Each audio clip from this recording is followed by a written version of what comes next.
ഈ ഗവർണർക്കെതിരെയുള്ള സമരത്തിൽ ഇടതുമുന്നണിയും CPM-ഉം പിണറായി വിജയനും അടക്കമുള്ള ആളുകൾ അമ്പെ പരാജയപ്പെട്ട സാഹചര്യമാണ് കേരളത്തിലുള്ളത്. സത്യത്തിൽ CPM-ന്റെയും ഇടതുപക്ഷത്തിൻ്റെയും നേതാക്കൾക്ക് ഈ സമരം എങ്ങനെ അവസാനിപ്പിക്കണം എന്നറിയാത്തതിൽ മനോനില തെറ്റിയിട്ടാണ് ഇത്തരത്തിലുള്ള പുലഭ്യങ്ങൾ വിളിച്ചു പറയുന്നത്.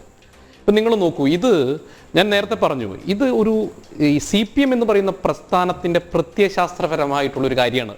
അത് ഒരു കാലഘട്ടത്തിലും സുരേഷ് സാർ പറഞ്ഞ പോലെ അത് മാറാൻ പോകുന്നില്ല. ഒന്നില്ലെങ്കിൽ അവർ വംശീയമായിട്ട് എതിർക്കുന്നവരെ ഉന്മൂലനം ചെയ്യും, 2 വ്യക്തിഹത്യ, 3 നുണപ്രചരണം. ഇത് മൂന്നുമാണ് ഈ പ്രസ്ഥാനത്തിൻ്റെ ആയുധം, പ്രത്യയശാസ്ത്ര ആയുധം. ഈ പ്രത്യയശാസ്ത്ര ആയുധം വെച്ച് പ്രവർത്തിക്കുന്ന ഇടതുപക്ഷം ഈ കേരളത്തിലെ തങ്ങളുടെ എതിരാളികളായിട്ടുള്ള ആളുകളോട് മാന്യമായിട്ട് പെരുമാറും എന്ന് നമുക്ക് ചിന്തിക്കാൻ സാധിക്കില്ല. നോക്കൂ, ഇവിടുത്തെ മാധ്യമ പ്രവർത്തകരെ മുഴുവൻ പിതൃശൂന്യ പരാമർശം നടത്തിയതാരാ? ഇപ്പോൾ മുൻ MLA-യും തോറ്റ ഇപ്പോൾ CPM-ന്റെ സെക്രട്ടേറിയറ്റ് മെമ്പറായിട്ടുള്ള യുവജന നേതാവല്ലേ? നോക്കൂ, അന്ന് മുഴുവൻ മാധ്യമങ്ങളെയും പിതൃശൂന്യരാണ്. അങ്ങനെ ഒരാളുകളെയല്ല, ജനത്തിൻ്റെ ആളുകളെ മാത്രമല്ല അങ്ങനെ പരാമർശം നടത്തിയതാരാ? ഇടതുപക്ഷമല്ലേ? നിങ്ങൾ നോക്കൂ, ശുംഭന്മാർ എന്ന് കോടതിയെ വിളിക്കുന്നു. പരമോന്നത നീതിപീഠത്തിൽ വിശ്വാസമില്ലാതെ നീതിപീഠത്തിലെ ജഡ്ജിമാരെ ശുംഭന്മാർ എന്ന് കേരളത്തിൽ വിളിക്കുന്നു. നോക്കൂ, അപ്പോൾ ഈ കോടതികളെ ബഹുമാനിക്കുന്നുണ്ടോ? ഇപ്പൊ ഭരണഘടനാ പദവി വഹിക്കുന്ന, നേരത്തെ സുരേഷ് ബാബു സാർ പറഞ്ഞല്ലോ, ഈ ഗവർണർ ചെയ്യുന്ന കാര്യങ്ങളൊന്നും അത്ര വൃത്തിയല്ല, എനിക്കത് ബോധ്യമില്ല. ഞാനത് ചോദിക്കട്ടെ, ഈ SFI-ക്കാർക്ക് ഭരണഘടനാ പദവി വഹിക്കുന്ന ഗവർണറുടെ സുരക്ഷിതത്വം ഈ സംസ്ഥാനത്തിന്റെ ബാധ്യതയല്ലേ? ഇവിടുത്തെ ക്രമസമാധാന പാലകരുടെ ഉത്തരവാദിത്തമല്ലേ? ഇദ്ദേഹം പോകുന്ന വഴികളൊക്കെ റൂട്ട് മാപ്പ് കൃത്യമായി പറഞ്ഞു കൊടുത്ത് പൈലറ്റ് വാഹനങ്ങൾക്കുള്ള ആളുകൾക്ക് നിർദ്ദേശം നൽകി ഇദ്ദേഹത്തിന്റെ വാഹനത്തെ തെരുവിൽ നിർത്തി ഗവർണറെ ആക്രമിക്കാൻ എറിഞ്ഞു കൊടുക്കുന്നത് ആരാ? ഇവിടുത്തെ ഭരണകൂടമല്ലേ? അങ്ങനത്തെ ഒരു സാഹചര്യത്തിലാണ് സാർ ഗവർണർ തെരുവിലേക്ക് ഇറങ്ങുന്നത്. ഗവർണർ തെരുവിലേക്ക് ഇറങ്ങാനുള്ള സാഹചര്യം നിങ്ങൾ മനസ്സിലാക്കണം. ഗവർണർ ബോധപൂർവ്വം തെരുവിലേക്ക് ഇറങ്ങിയില്ലല്ലോ. പൈലറ്റ് വാഹനം നിർത്തിയില്ലായിരുന്നെങ്കിൽ ഗവർണറുടെ വസതിയിലെത്തുമായിരുന്നു. അപ്പോഴാണ് ഗവർണർ തെരുവിൽ ഇറങ്ങിയിട്ട് ചോദിക്കുന്നത്, സുരേഷ് സാർ എന്താണ് ചോദിക്കുന്നത്? എവിടെ ക്രമസമാധാനം പാലിക്കാനുള്ള ഉദ്യോഗസ്ഥരെവിടെ? അതാണ് ചോദിക്കുന്നത്. അത് ചോദിക്കുന്നത് അദ്ദേഹത്തിന്റെ അവകാശമല്ലേ? അദ്ദേഹത്തിനോട് കേരളത്തിലെ യൂണിവേഴ്സിറ്റികളിൽ വരാൻ സാധിക്കില്ല, നിങ്ങളുടെ പിതാവിന്റെ സ്വത്താണോ? അങ്ങനെയല്ല, അത് ഞാൻ കുറച്ചുകൂടി മാന്യമായിട്ട് പറഞ്ഞതാണ്. നിങ്ങളുടെ പിതാവിന്റെ സ്വത്താണ് യൂണിവേഴ്സിറ്റി എന്ന് അദ്ദേഹം താമസിക്കുന്ന സ്ഥലത്ത് എഴുതി വെക്കുന്ന സമയത്ത് ആ ബോർഡ് എടുത്തു വെക്കാനുള്ള മര്യാദ അവകാശം അദ്ദേഹത്തിനില്ലേ? നിങ്ങൾ മനസ്സിലാക്കണം. പിന്നെ എന്താണ് ഈ ഗവർണർ ചെയ്യുന്ന തെറ്റ്? ഗവർണർ, നിങ്ങൾ ഒരു കാലഘട്ടത്തിൽ ഇടതുപക്ഷവും AKG സെന്ററും നൽകുന്ന ലിസ്റ്റിനകത്ത് അവർ പറയുന്ന ആളുകളെ കേരളത്തിലെ യൂണിവേഴ്സിറ്റികളിൽ അധ്യാപകരായി, വൈസ് ചാൻസലർമാരായി, സിൻഡിക്കേറ്റ് സെനറ്റ് മെമ്പർമാരായിട്ട് അവർ പറയുന്നവരെ പ്രഖ്യാപിക്കുന്ന പ്രവണത അവസാനിപ്പിക്കാൻ അദ്ദേഹം തയ്യാറായി. അപ്പോൾ മുതലല്ലേ നിങ്ങളുടെ ശത്രുവായത്? നിങ്ങൾ ചോദിക്കില്ല, ഇങ്ങനെ ഇടപെടുന്ന ഗവർണർമാർ വന്നപ്പോഴാണ് നിങ്ങളുടെ പ്രശ്നം. സദാശിവത്തിനെതിരെ നിങ്ങൾ ഏതെങ്കിലും തരത്തിൽ സമരം നടത്തിയിരുന്നോ? BJP നരേന്ദ്രമോദി സർക്കാർ അപ്പോയിന്റ്മെന്റ് ചെയ്ത ആളായിരുന്നില്ലേ സദാശിവം? എന്നാൽ ഇപ്പോൾ സത്യത്തിൽ കേരളത്തിൽ ഒരു ഗവർണർ ഉണ്ടെന്ന് നമ്മൾ മനസ്സിലാക്കി. നമ്മൾ പറയുമോ, ഈ തെരഞ്ഞെടുപ്പ് കമ്മീഷന്റെ പവർ TN ശേഷം വന്നപ്പോഴാണെന്നതുപോലെ കേരളത്തിൽ ഒരു ഗവർണറുണ്ട്, ഗവർണർക്ക് അധികാരമുണ്ട്. അധികാരം എന്താണെന്ന് കൃത്യമായി കാണിച്ചു കൊടുക്കുമ്പോൾ ഗവർണറെ എല്ലാ അർത്ഥത്തിലും നിങ്ങൾ നേരിടുന്നു. നിങ്ങൾ നോക്കൂ, ഇപ്പോൾ SFI-യുടെ ആളുകൾ ഇദ്ദേഹത്തിന് സമരത്തിൽ തടയുമ്പോൾ പറയുന്ന മുദ്രാവാക്യങ്ങൾ നോക്കൂ. എത്ര മോശമായ ഭാഷയിലാണ് ഈ കേരളത്തിന്റെ തെരുവിൽ ഒരു ഗവർണർക്കെതിരെ ഈ അസഭ്യം പറയുന്നത്. നോക്കൂ, നിങ്ങൾ സമരം നടന്നു, SFI-ക്കാരുടെ സമരത്തിലൊക്കെ അദ്ദേഹത്തിന് ഞാൻ മാന്യമായിട്ട് നിങ്ങൾ വിളിക്കൂ, ഗോ ബാക്ക് നിങ്ങൾ വിളിക്കൂ. സമരത്തിന്റെ രീതികൾ എത്ര നല്ല മുദ്രാവാക്യങ്ങൾ ഈ കേരളത്തിലെ ജനത കേട്ടിട്ടുണ്ട്. എത്ര മാന്യമായ മുദ്രാവാക്യങ്ങൾ കേട്ടവരാണ് നമ്മളൊക്കെ. മുദ്രാവാക്യം വിളിച്ചവരല്ലേ നമ്മളൊക്കെ ഇങ്ങനെ തെറിയഭിഷേകം നടത്തുന്ന മുദ്രാവാക്യം കൊണ്ടാണോ ഈ കേരളത്തിലെ ഭരണകൂടം ഭരിച്ചിരുന്ന മുഖ്യമന്ത്രിമാരെയും ഒക്കെ നേരിട്ടിരുന്നത്? അങ്ങനെയല്ലല്ലോ.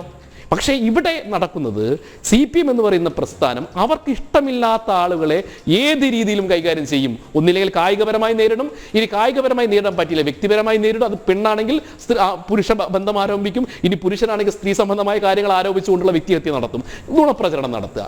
അപ്പം ഞാൻ പറയും, ഇതൊരു പ്രത്യയശാസ്ത്ര പ്രശ്നമാണ്. ഇപ്പോൾ സുരേഷ് സാറെ പോലെയുള്ള ആളുകളൊക്കെ അതിനെ ഇങ്ങനെ തല്ലോടി CPM-നെ പിണക്കാതെ നിൽക്കുമ്പോൾ ഉണ്ടാകുന്നത് പ്രബുദ്ധ കേരളമാണ് ഈ MM മണിയുടെയും സജി ചെറിയാൻ്റെയൊക്കെ മുമ്പിൽ തല താഴ്ത്തുന്നുള്ള കാര്യം നിങ്ങൾ ഓർക്കണം.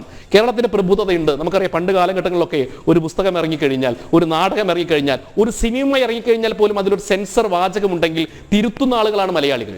ഇവിടെ CPM-കാർക്ക് എന്തും പറയാം. അങ്ങനെയാണ് കേരളത്തിന്റെ പ്രബുദ്ധത. CPM-കാർക്ക് എന്തും പറയാം. അവരെന്ത് ഈ പുലഭ്യം പറഞ്ഞാലും, എന്ത് മോശമായ പദം ഉപയോഗിച്ചാലും ഇവിടെ സാക്ഷര കേരളത്തിലെ ഒരു സാംസ്കാരിക നായകന്മാർക്ക് ഒരു പ്രശ്നമില്ല. എന്നാൽ നേരത്തെ പറഞ്ഞ പോലെ വേറെ ഒരാളാണെന്ന് വെക്കുക, ഇവിടെ സാംസ്കാരിക നായകന്മാരും ഈ പ്രബുദ്ധരായിട്ടുള്ള ആളുകളൊക്കെ ഉറഞ്ഞു തുള്ളി കേരളത്തിൽ പത്രപ്രസ്താവനകളുടെ ഘോഷയാത്രയായിരിക്കില്ലേ? ഇപ്പൊ നോക്കി, ഇത് എം മണി പറഞ്ഞത് ഒരു സംഭവമല്ലേ. ഒരു മാസം മുമ്പാണ് അദ്ദേഹം അവിടുത്തെ മോട്ടോർ വെഹിക്കിൾ ഡിപ്പാർട്ട്മെന്റിനെതിരെ സമരം നടന്നു. ആ സമരം നടക്കുന്ന സമയത്ത് എം മണി ആ മോട്ടോർ വെഹിക്കിൾ ഇൻസ്പെക്ടറുടെ അമ്മയെയും പെങ്ങളെയുമാണ് പറഞ്ഞത്. നിങ്ങൾ നോക്കണം, ഇത്രയധികം കേരളത്തിൽ സ്ത്രീ വിരുദ്ധത പറഞ്ഞ് പ്രചരിപ്പിക്കുന്ന ആളുകളുണ്ടല്ലോ. സത്യത്തിൽ ഇപ്പോൾ ഇവർ നോക്കൂ, ഒരു സുരേഷ് ഗോപി യാദൃശികമായിട്ട് സൗഹാർദ്ദത്തോട് സ്നേഹത്തോടുകൂടി മാധ്യമപ്രവർത്തകയെ ഒന്ന് ചേർത്ത് തൊട്ടേ ഉള്ളൂ. നമുക്കറിയാം എന്താണ് നടന്നതെന്ന്. അദ്ദേഹത്തിനെതിരെ ഇപ്പൊ ഗുരുതരമായിട്ടുള്ള കുറ്റങ്ങൾ ചേർത്തിക്കൊണ്ട് അദ്ദേഹത്തിനെ ജയിലിലടയ്ക്കാൻ വേണ്ടിയിട്ട് ശ്രമിച്ചുകൊണ്ടിരിക്കാൻ ഈ എം മണി നടത്തിയിട്ടുള്ള സ്ത്രീ വിരുദ്ധ പ്രസ്താവനകൾ മാത്രം പരിശോധിച്ച് അദ്ദേഹത്തിനെതിരെ കേസെടുത്താൽ ഈ എം മണി ജയിലുകൾ പുറലോകം കാണില്ല. നിങ്ങൾ എം മണിയുടെ ഒരു പശ്ചാത്തലം നമ്മൾ മനസ്സിലാക്കണം. നമ്മൾ ഈ എം മണിയുടെ ഈ രൂപവും ഭാവവും നിറവും ഒക്കെ വെച്ച് അദ്ദേഹത്തിന് ഒരു സിമ്പതി കൊടുക്കുമ്പോൾ തന്നെ ഇന്ന് നോക്കൂ, ഈ എം മണിയുടെ സഹോദരൻ ലംബോദരൻ, ഈ ലംബോദരനും എം മണിയും ഒക്കെ പാർട്ടി ഡിവൈഎഫ്ഐയിലും കെവൈഎഫിലും ഒക്കെ വന്നത് അവരുടെ ചെറുപ്പകാലം മുതൽ അടിസ്ഥാന തൊഴിലാളി വർഗമായിട്ടാണ്. ഇന്ന് ഇടുക്കി ജില്ലയിലെ ഏറ്റവും വലിയ സാമ്രാജ്യത്തിന്റെ അധിപൻ ആരെന്ന് ചോദിച്ച് എം മണിയുടെ അനിയനായിട്ടുള്ള ലംബോദരനാ. ഈ ലംബോദരന് സത്യത്തിൽ അദ്ദേഹം ഈ തോട്ടം തൊഴിലാളി അല്ലാതെ വേറെ ഒരു ജോലിക്കും പോയിട്ടില്ല. സത്യത്തിൽ ഇടുക്കി ജില്ലയിൽ CPM-ന്റെ അധോലോകത്തെ നിയന്ത്രിക്കുന്ന ആളാണ് ഈ എം മണി. നമുക്കറിയാലോ മണിയാശാൻ. അതുകൊണ്ടാണ് അഞ്ചേരി ബേബി വിവാദത്തിൽ ഇദ്ദേഹത്തിന് ജയിലിൽ കിടക്കുന്ന സാഹചര്യം ഉണ്ടായത്. അപ്പൊ നമ്മൾ ഈ അന്ധമായിട്ട് ഇത്തരം നേതാക്കളെ ന്യായീകരിക്കുന്നത് കേരളത്തിലെ രാഷ്ട്രീയ പ്രബുദ്ധതയ്ക്കും പുതിയ യുവജനങ്ങളോട് ചെയ്യുന്ന വലിയൊരു വെല്ലുവിളിയായിട്ടാണ് ഞാനിതിന് കാണുന്നത്. കാരണം രാഷ്ട്രീയക്കാരനാവുമ്പോൾ അതിൻ്റെതായ മാന്യതയും അന്തസ്സും പുലർത്തണം. മാന്യമായും അന്തസ്സോട് കൂടിയിട്ട് രാഷ്ട്രീയ പ്രവർത്തനം നടത്തും. ഇത് ഇവരുടെ സിസ്റ്റമാണ്. അത് നിങ്ങൾ നോക്കൂ, ഈ ഒരു പൊതുപ്രസംഗം നടക്കുന്ന സമയത്ത് ഇടതുപക്ഷത്തിൻ്റെയോ CPM-ന്റെ ഒരു പ്രതിനിധിയാണെങ്കിൽ ആ പ്രസംഗത്തിനകത്ത് 20 മിനിറ്റ് നിങ്ങൾ നോക്കുക, അതിനകത്ത് വരുന്ന വാക്കുകൾ, വിഷം വമിക്കുന്ന വാക്കുകൾ, മോശമായ പദപ്രയോഗങ്ങൾ. ഈ മോശമായ പദപ്രയോഗങ്ങൾ പറഞ്ഞാലാണ് കേരളത്തിലെ CPM നേതാവാകൂ എന്നൊരു ഗതികേടിലേക്ക് ഇടതുപക്ഷം എത്തിയിട്ടുണ്ട്. അതാണ് ഇപ്പൊ മോശമായ രീതിയിൽ വാക്കുകൾ ഉപയോഗിക്കുക, മോശമായ പദങ്ങൾ പറയുക, ഈ SIക്കും CIക്കും ഭരണകൂടത്തിനെതിരെ വെല്ലുവിളിക്കുക. സ്വാഭാവികമായിട്ട് ഇത് കേരളത്തിലുണ്ടാക്കുന്ന സാംസ്കാരികപരമായിട്ടുള്ള കേരളത്തിന്റെ ഔന്നിത്യത്തെയും പ്രബുദ്ധതയുമാണ് ഈ ഇടതുപക്ഷവും CPM-കാരും ചോദ്യം ചെയ്യുന്നത്. സ്വാഭാവികമായിട്ട് ഇതൊക്കെ ഒരു പ്രസ്ഥാനത്തിന്റെ ഇപ്പൊ ത്രിപുരയിലും ബംഗാളിലും ഒക്കെ ഉണ്ടായതായിരുന്നു, ധാർഷ്ട്യമായിരുന്നു. ഈ ധാർഷ്ട്യമാണ് ഈ പ്രസ്ഥാനത്തെ ഇല്ലാതാക്കി എന്നുള്ള ബോധ്യം ഇപ്പോഴും ഇടതുപക്ഷത്തിനില്ല. ഈ ധാർഷ്ട്യം ഈ കേരളത്തിലും ഇല്ലാതാവാൻ പോകുന്നത് ഒരു സംശയവും വേണ്ട. ഈ ധാർഷ്ട്യവും അഹങ്കാരവും ഒക്കെ കേരളത്തിലെ ജനങ്ങൾ വെച്ചു പൊറുപ്പിക്കില്ല. ഇതുകൊണ്ട് തന്നെ കേരളത്തിലെ അവസാനത്തെ കമ്മ്യൂണിസ്റ്റ് മുഖ്യമന്ത്രിയാകാൻ പിണറായി വിജയൻ പോകുന്നു എന്നുള്ള കാര്യം കൂടി നമ്മൾ മനസ്സിലാക്കണം.